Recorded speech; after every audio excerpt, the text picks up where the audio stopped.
السلام عليكم خوتنا المتتبعين داخل أرض الوطن وخارجها في قناة البعزاوي. مرحبا بكم.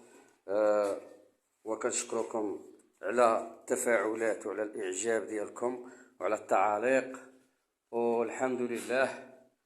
اليوم إن شاء الله راحنا غادي هادشي اللي كنصور لكم دابا هاد البارطمة إن شاء الله. راه اليوم غادي نكونوا النهاية ديالها، وملي غادي نكملوا ان شاء الله راه نكملوها بشكل تام. غادي نصورها لكم حائط بحائط، وانتم غادي تعطيونا الاراء ديالكم.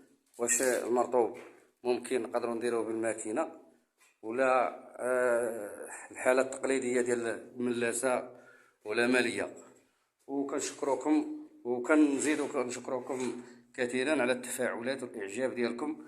وما تنساوناش خوتنا تفعيل زر الجرس والاشتراكات باش تبقاو تدعمونا. حنا راه يلاه مبتدئين وباقيين ماشي مهنيين واحترافيين في هذه القناه، ومن بعد غادي نجيبوا لكم جميع كل ما يتعلق بمسائل البناء، سواء تعلق الامر بالطريقه ديال البني او الطريقه ديال التصميم، وكل ما هو الادوات وكل ما يتعلق بمسائل البناء. كنشكركم.